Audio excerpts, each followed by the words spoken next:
Welcome to Special Meals. ஆவி பறக்க சாதம் போட்டு அதில் சுட சுட காரசாரமான மீன் குழம்ப ஊற்றி சாப்பிட்டவங்களுக்கு தான் அதோட அருமை தெரியும். அப்படிப்பட்ட ஒரு டேஸ்டியான காரசாரமான சென்னை ஸ்டைலில் ஒரு மீன் குழம்ப தான் நம்ம ஸ்பெஷல் மீல்ஸ் சேனலில் நம்ம இன்னைக்கு பார்க்க போகிறோம். வாங்க பார்க்கலாம் ஸ்பைசி ஃபிஷ் கறி.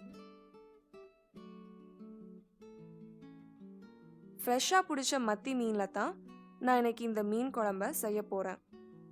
இந்த மீன் குழம்ப செய்கிறதுக்கு அடுப்பில் ஒரு கடாயை வச்சு அதில் 3 டேபிள் ஸ்பூன் நல்லெண்ணெய் ஊற்றிக்கலாம்.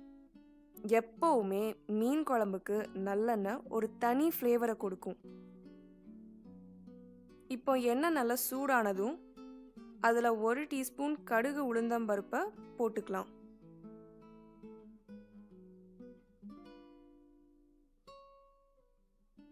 கடுகு நல்லா வெடிச்சு வரும்போது இது கூடவே 1/2 டீஸ்பூன் வெந்தயத்தை போட்டு வெந்தயம் நல்லா செவந்து வர வரைக்கும் வறுத்துக்கலாம்.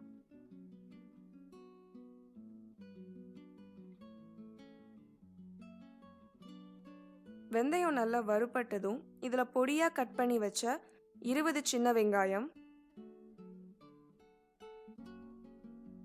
அப்புறம் பொடியாக கட் பண்ணி வச்ச 1/2 கைப்பிடி அளவு பெரிய வெங்காயம், இது கூடவே 10 இருந்து 15 பல் பூண்டு,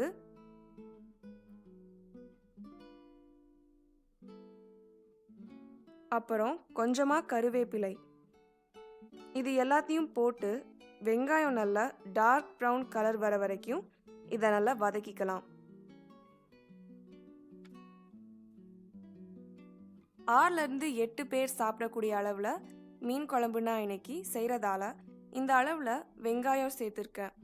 நீங்கள் குறைஞ்ச அளவில் இந்த குழம்ப செய்ய போறீங்கன்னா அதுக்கேற்ற மாதிரி பொருட்களோட அளவை குறைச்சி சேர்த்துக்கோங்க. வெங்காயத்தை இந்த அளவுக்கு டார்க் ப்ரௌன் கலரில் வதக்கி குழம்பு செய்யும்போது குழம்பு நல்லா டேஸ்டாக இருக்கும்.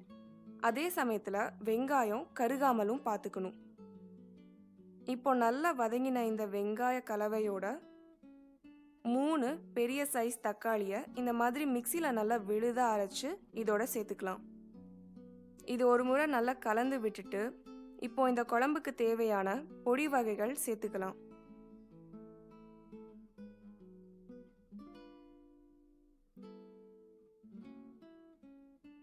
1 டீஸ்பூன் மஞ்சள் தூள்,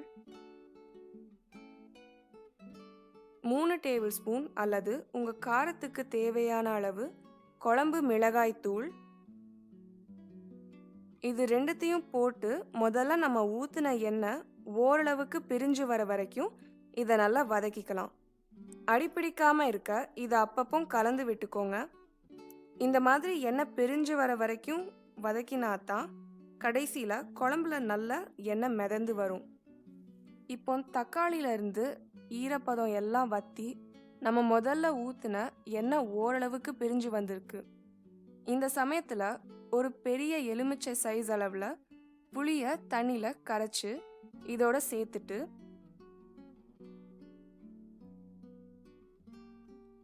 குழம்பு கொதிக்கிற அளவுக்கு தேவையான தண்ணி,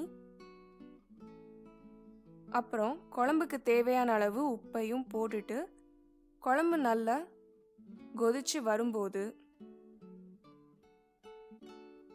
ஒரு தட்டு போட்டு மூடி குழம்ப நல்லா கொதிக்க விடலாம். இப்போ குழம்பு நல்லா கொதிச்சு திக்காயிடுச்சு.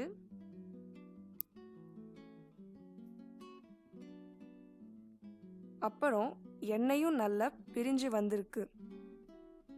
இந்த சமயத்தில் நம்ம க்ளீன் பண்ணி வச்ச மீனை குழம்போட சேர்த்துக்கலாம். எப்பவுமே மீன் போட்டதுக்கு அப்புறமா மீன்லேருந்து வர தண்ணி குழம்ப கொஞ்சம் நீர்க்க செய்யும். அதனால் உங்களுக்கு எந்த பதத்தில் குழம்பு வேணுமோ அதை விட கொஞ்சம் திக்கான பதத்துக்கு கொதிக்க விட்டுட்டு மீனை போடும்போது குழம்பு கரெக்டான பதத்துக்கு உங்களுக்கு கிடைக்கும். இப்போ எல்லா மீனையும் போட்டுட்டு மீனெல்லாம் குழம்பு உள்ள நல்லா மூழ்கிற அளவுக்கு அழுத்தி விட்டுட்டு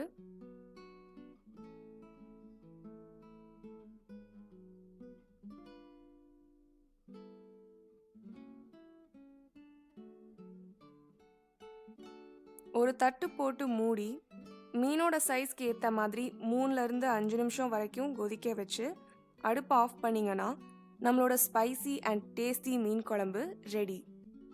இந்த வீடியோ உங்களுக்கு பிடிச்சிருந்தா ஸ்பெஷல் மீல்ஸ்க்கு சப்ஸ்கிரைப் பண்ணுங்கள். மறக்காமல் பெல் பட்டனையும் ப்ரெஸ் பண்ணிவிடுங்க.